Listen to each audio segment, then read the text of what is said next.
Okay, bali January 2 na. Kahapon walang pasok January 1. Hindi na ako nakapag-video ng January 1 tsaka nung New Year's Eve. Parang kahit ka nung December 25 kung mapansin nyo, hindi rin ako nakapag-video. Parang yung mga petsa kasi na yun, parang alam mo yun, yung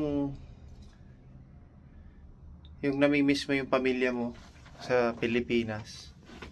Parang kahit gusto mong may gawin, parang nakakatamad na lang. Nakakatamad kasi parang nakakalungkot. Yeah, in short, nakakalungkot talaga kasi nakakamiss. Kaya may mga videos naman akong ginawa, pero parang ang hirap i-connecta kasi sabog yung isip. Every year simula nung dumating ako dito, ganyan ako pagka December 25, pagka January 1, pag birthday ko, pag birthday ng mga mahal ko sa buhay pa. Kasi parang sa totoo lang, nakakalungkot ang may okasyon dito sa ibang bansa. Hindi ko lang siguro sa ibang nakatira dito na Pinoy na matagal na dito, sanay na sila.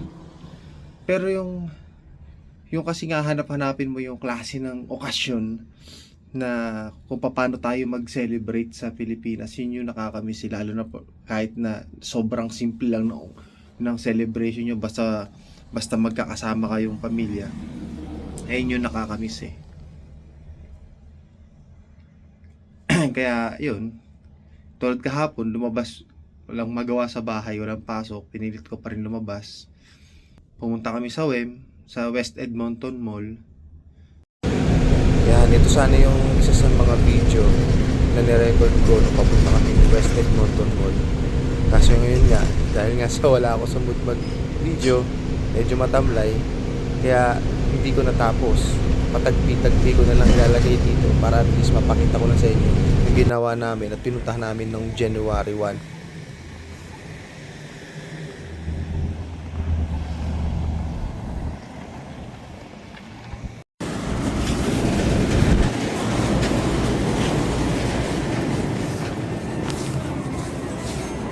Dami tao.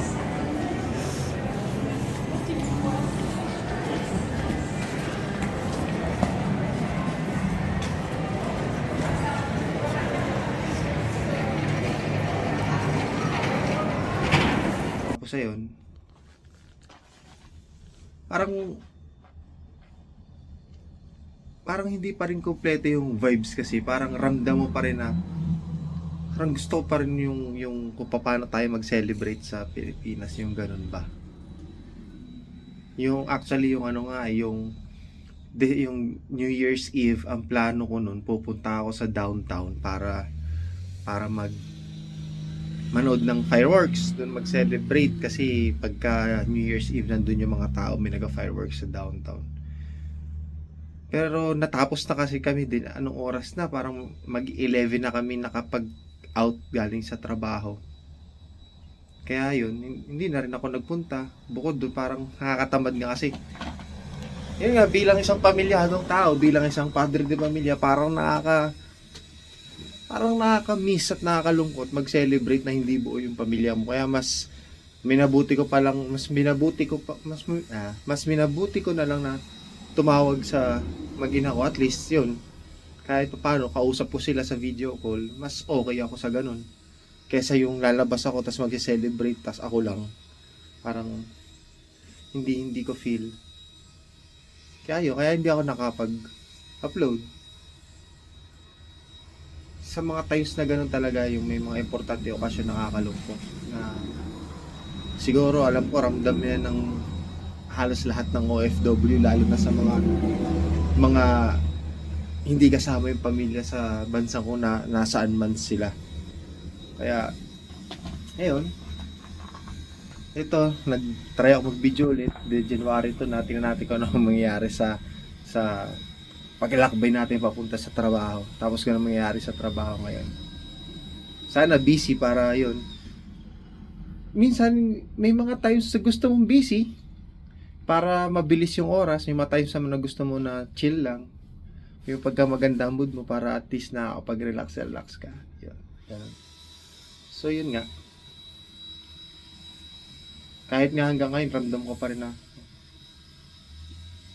malungkot talaga ang may okasyon dito sa ibang bansa, lalo na kung di mo kasama yung pamilya.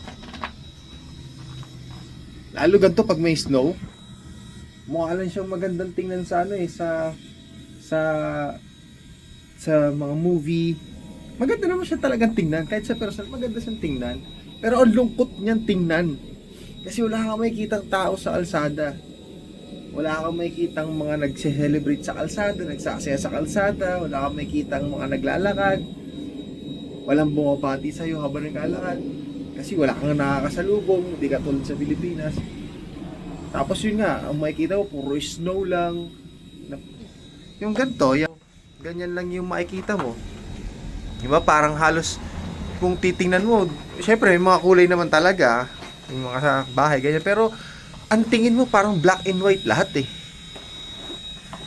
Parang ang lungkot niya, di ba?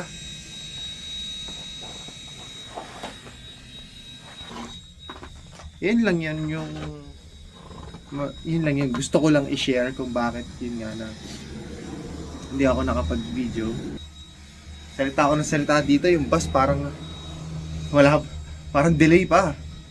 Hina pa ako dito, buti hindi ganun kalamig. Pero nag-i-snow. Ayun. Tingnan natin ngayon, kailangan umpisahan natin yung taon natin na masaya, positibo.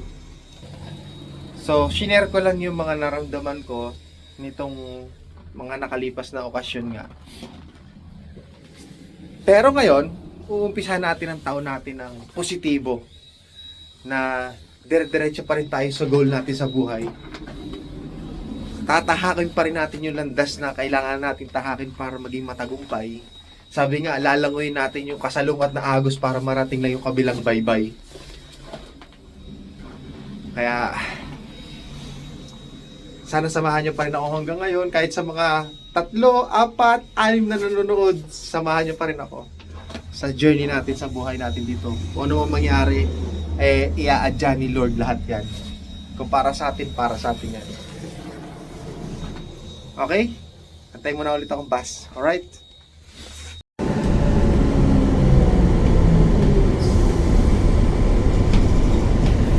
Yan, ganyan no. Pagka winter, puro ganyan lang ang makikita mo. Diba, lalo kung sanay ka sa Pilipinas na maraming tao, masaya. Dito, ganyan, puro ganyan lang makikita mo.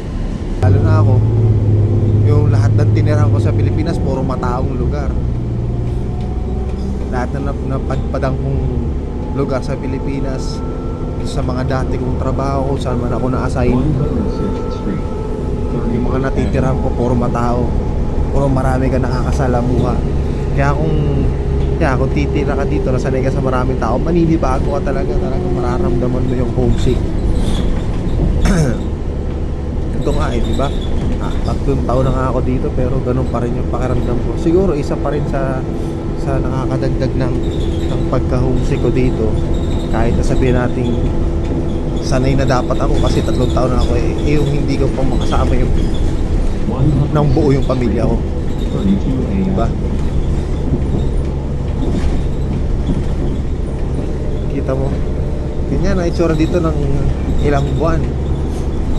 Actually, natagal yan ng 6 months eh. Puro ganyan lang yung makikita mo sa kalsada. Pero siyempre, thankful pa rin ako kahit nasabihin natin na nakakalungkot, malayo sa nakasanayan mo, okay pa din kasi nakakapag-provide pa din naman ako sa pamilya ko.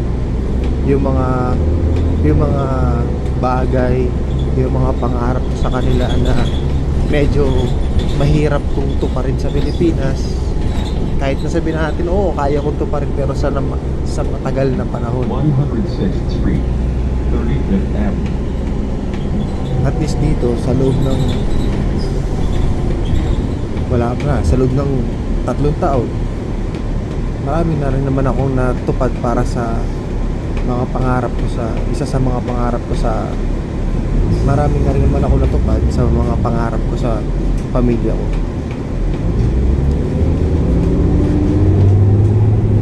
Yun lang, sabi nga lahat ng kaginawaan na gusto mong matamo sa buhay, hindi lahat na kuha sa madaling paraan o sa magaan na paraan. Karamihan dyan talaga makukuha mo sa mahirap at masalimuot na paraan.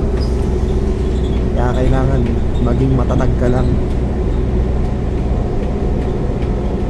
focus ka sa pangarap.